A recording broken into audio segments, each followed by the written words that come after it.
Para a maioria de nós, a imagem de um afogamento é, sei lá, quase cinematográfica, né?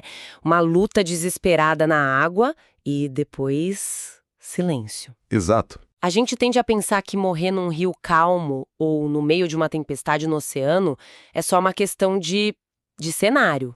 Mas será que é só isso mesmo? Essa é a pergunta fundamental. Porque vamos imaginar um perito chegando na cena, um corpo encontrado na água. A história que aquele corpo conta é sempre a mesma? Ou existem enredos, assim, completamente diferentes? Completamente diferentes.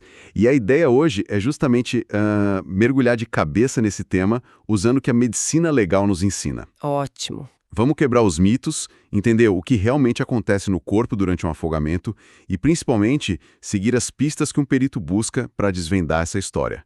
Não é só sobre água no pulmão, sabe? É bem mais complexo. Ok, vamos analisar isso então. Para a gente começar do começo, qual é a definição que importa para a perícia? O que exatamente a medicina legal considera como afogamento? Então, a definição é bem específica e já quebra um primeiro mito. Afogamento é uma asfixia mecânica. Pensa numa barreira física impedindo o ar de entrar. Certo. Só que em vez de uma mão no pescoço, essa barreira é a própria água ou qualquer meio líquido que entra nas vias aéreas e impede a troca de gases. Entendi. Uma barreira líquida.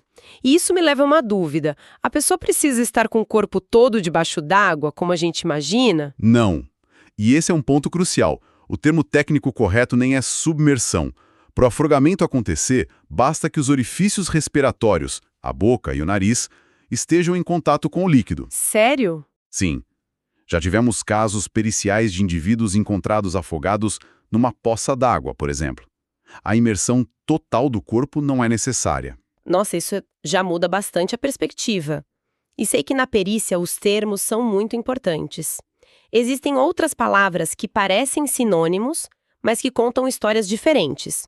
Por exemplo, qual a diferença entre afogamento, quase afogamento e o que se chama de morte por imersão? Essa distinção é crítica para uma investigação.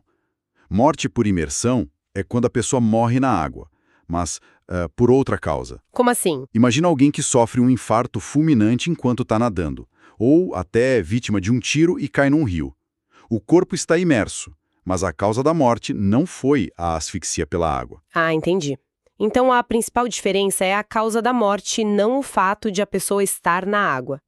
Isso é crucial porque muda tudo. Foi acidente, mal súbito ou até um homicídio disfarçado. Exatamente.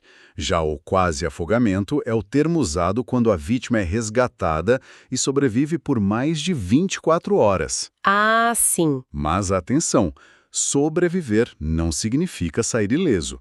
As complicações podem ser gravíssimas: edema pulmonar, pneumonias, infecções e, o mais temido, danos cerebrais permanentes pela falta de oxigênio. O afogamento mesmo é quando a morte ocorre como consequência direta dessa asfixia. Aqui é onde fica realmente interessante. Nos materiais que a gente analisou, a classificação principal divide os casos em dois grupos que parecem saídos de um romance: os afogados azuis e os afogados brancos. O que isso significa? Essa é a grande divisão clássica da medicina legal, sim. Os afogados azuis, ou úmidos, são a imensa maioria. É o que a gente pode chamar de afogamento verdadeiro. O afogamento clássico. Isso. Neles, a morte acontece porque a água de fato entra nos pulmões e causa asfixia. O nome azul vem da cianose, aquela cor azulada nos lábios e na pele, um sinal clássico da falta de oxigênio. Certo. Esse é o afogamento que todo mundo imagina. E os afogados brancos? Os afogados brancos ou secos de Parro são de 10 a 15% dos casos e são fascinantes. Neles, a morte ocorre sem que uma quantidade relevante de água chegue aos pulmões. O pulmão está relativamente seco. Espera um pouco. Como isso é possível?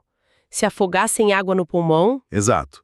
O mecanismo é um curto-circuito do corpo. Geralmente, o contato súbito da água muito fria com a região da laringe dispara um reflexo vagal potentíssimo. Um reflexo? É uma espécie de freio de emergência do corpo que causa uma parada cardíaca instantânea. Outra possibilidade é um laringoespasmo, um fechamento tão violento da glote que impede a passagem de ar e de água. A morte é muito rápida e, como não há luta prolongada, a pele da vítima tende a ficar pálida, daí o nome branco. Isso é incrível. Então é possível alguém morrer de afogamento por um reflexo do corpo antes mesmo da água invadir o sistema? Muda completamente a imagem que a gente tem. Totalmente. E demonstra como o diagnóstico pericial precisa ser cuidadoso, porque os achados internos vão ser muito diferentes. Vamos focar no afogado azul, que é o mais comum? Como é o processo da morte? Desde o momento que a pessoa percebe que está em perigo, o que acontece no corpo? É um processo descrito em fases bem dramáticas. A primeira é a fase de defesa ou surpresa. É o pânico, a luta, os movimentos desordenados. Aquela cena clássica dos filmes, com a pessoa se debatendo. Exatamente. Mas logo depois vem algo contraintuitivo, a fase de resistência. A vítima conscientemente prende a respiração. É uma apneia voluntária, uma luta da consciência contra o instinto de respirar debaixo d'água. É a última tentativa de controle. Isso. Dura o quanto a pessoa consegue aguentar. Mas o controle acaba. A terceira fase é a de exaustão. O acúmulo de gás carbônico no sangue dispara um comando incontrolável do cérebro, forçando uma inspiração profunda. É nesse momento que ocorre a grande aspiração de líquido. A partir daí, vem a perda de consciência, às vezes convulsões e, finalmente, a parada cardiorrespiratória. E essa inspiração de líquido nos leva à questão que eu levantei no início, que para mim é o ponto mais surpreendente de tudo isso. A diferença brutal na fisiologia do afogamento em água doce e em água salgada. É um dos fenômenos mais fascinantes da fisiologia forense. O mecanismo é puramente osmótico e os efeitos no corpo são completamente opostos. Osmose, aquela coisa da escola, do líquido que atravessa uma membrana para igualar as concentrações. Exatamente essa. A água doce de um rio ou piscina é hipotônica em relação ao nosso sangue, ou seja, ela é muito menos concentrada. Quando essa água inunda os alvéolos, a osmose entra em ação. A água passa violentamente dos pulmões para dentro dos vasos sanguíneos. Ok, vamos traduzir isso. A água literalmente invade a corrente sanguínea. O que isso causa? Causa um caos. Primeiro, uma hemodiluição massiva. O sangue fica... Fica ralo, aguado. Isso, fica ralo. Isso leva a uma hipervolemia aguda, o aumento súbito e brutal do volume de sangue, que sobrecarrega o coração. E o golpe final. Essa enxurrada de água doce faz as hemácias, os glóbulos vermelhos, incharem e simplesmente explodirem. É hemólise. Elas literalmente arrebentam. Literalmente. E ao arrebentar, elas liberam todo o potássio que guardavam. O nível de potássio no sangue dispara e esse excesso de potássio é tóxico para o sistema elétrico do coração. Nossa! A combinação da sobrecarga de volume com o excesso de potássio leva a uma fibrilação ventricular. Então, para simplificar, na água doce, a água invade o seu sangue, faz as células explodirem e seu coração basicamente entra em curto-circuito e para. É uma morte muito mais cardíaca. Perfeito. É uma definição excelente. A morte é rápida, em uns 3 a 5 minutos, e predominantemente cardíaca. Agora, na água salgada, a história é o inverso. Ok, como funciona? A água do mar é hipertônica, mais concentrada que o sangue, né? Exato. Então, quando a água salgada chega aos alvéolos, a osmose age no sentido contrário. Em vez de a água entrar no sangue, é o plasma do sangue que é puxado de dentro dos vasos para dentro dos pulmões. Ao todo que chegou ali. Caramba, então o corpo, para se defender, acaba se atacando. Precisamente. O resultado é uma hemoconcentração, o sangue fica mais espesso, e uma hipovolemia, porque muito líquido foi perdido. Mas o efeito mais devastador é um edema pulmonar agudo e maciço. Os pulmões ficam completamente encharcados, não com a água do mar, mas com o próprio plasma da vítima. Então, na água salgada, a pessoa morre afogada no próprio líquido do corpo. A morte aqui é por asfixia pura, porque não tem mais espaço para o ar. Exatamente. A troca gasosa se torna fisicamente impossível. É um processo mais lento, mais agônico, pode levar de 8 a 12 minutos. Duas formas brutais e opostas de morrer, determinadas só pela química da água. Isso é incrível e nos leva à próxima etapa. Como esses processos tão distintos se manifestam no corpo? Pensando como um perito, quais são as pistas, os sinais externos? No afogado azul, Os achados são muito característicos. O mais famoso é o cogumelo de espima. É uma espuma fina, branca ou às vezes rosada, que sai pela boca e narinas. E por que essa espuma é um sinal tão importante? Porque era um sinal de vitalidade. Sua formação depende da mistura forçada de ar, água e o muco das vias aéreas durante os últimos movimentos respiratórios. Ou seja, a pessoa estava viva e respirando enquanto aspirava a água. É a assinatura da última luta pela vida. Que outros sinais aparecem? Temos a pele anserina, a famosa pele de galinha, causada pela contração dos músculos dos pelos, também a maceração da epiderme, principalmente nas mãos e nos pés, que ficam com aquele aspecto de mãos e pés de lavadeira. Certo. E com o tempo, essa pele pode até se soltar, como uma luva. E existem sinais que indicam a luta da vítima. Algo que mostre que ela tentou se salvar. Sim, e são muito importantes.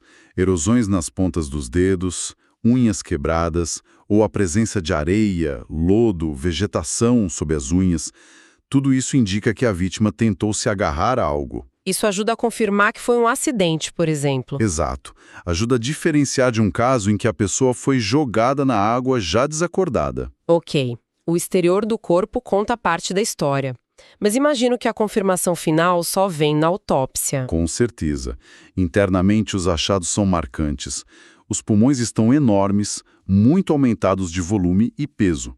São chamados pulmões pesados. Pesados pela água? Pela água e pelo edema. Eles ficam pálidos e se expandem tanto que chegam a recobrir o coração. Ao serem cortados, expelem uma grande quantidade daquele líquido espumoso. Eu li sobre umas manchas específicas, as manchas de Pautalf. O que são? As manchas de Pautalf são muito características do afogamento. São grandes hemorragias com um aspecto que a gente chama de geográfico, como mapas, que aparecem sob a pleura, a membrana que reveste os pulmões. E por que geográfico? Porque mostra que a ruptura não foi pontual. No afogamento, a pressão do líquido é generalizada e brutal, rompendo grandes áreas de capilares ao mesmo tempo, criando essas lesões extensas. É um retrato da inundação pulmonar. E em outras partes do corpo, a água aspirada deixa rastros? Deixa sim. Nas vias aéreas encontramos o líquido, a espuma e, crucialmente, corpos estranhos do meio, areia, algas, lodo.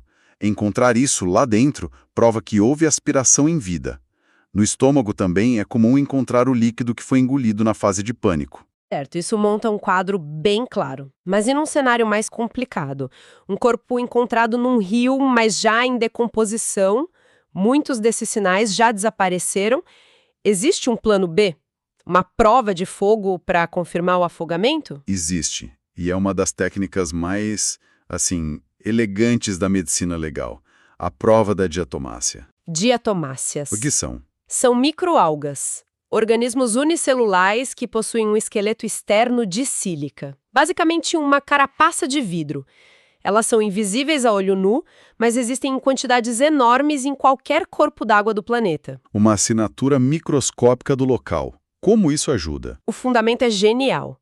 Se a vítima aspira água enquanto o coração ainda está batendo, com a circulação funcionando, essas microalgas, com suas carapaças de vidro, atravessam a barreira dos alvéolos E entram no sangue antes e protegidos, como o fígado, os rins e o mais importante, a medula óssea de ossos longos, como o fêmur.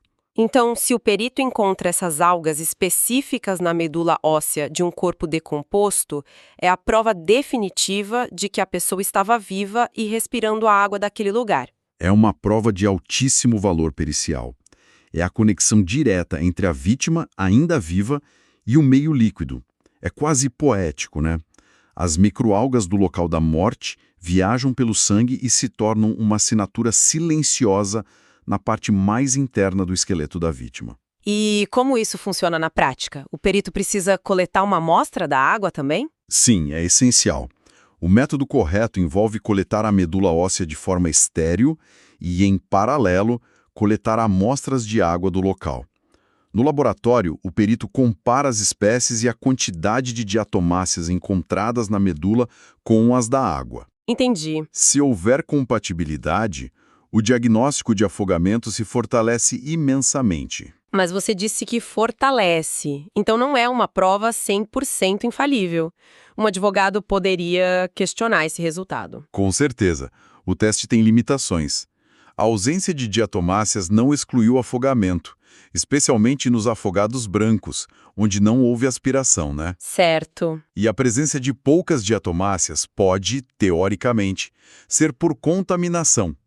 Por isso, a análise precisa ser muito criteriosa, não só qualitativa, comparando as espécies, mas também quantitativa, avaliando se o número é significativo. Certo.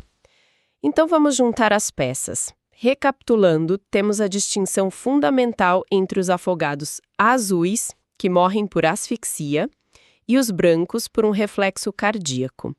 Vimos a fisiologia oposta da água doce, que causa uma morte elétrica, e da água salgada, uma morte por asfixia pura. E para os casos difíceis, a pesquisa de diatomáceas, essa ferramenta forense incrível. Exatamente.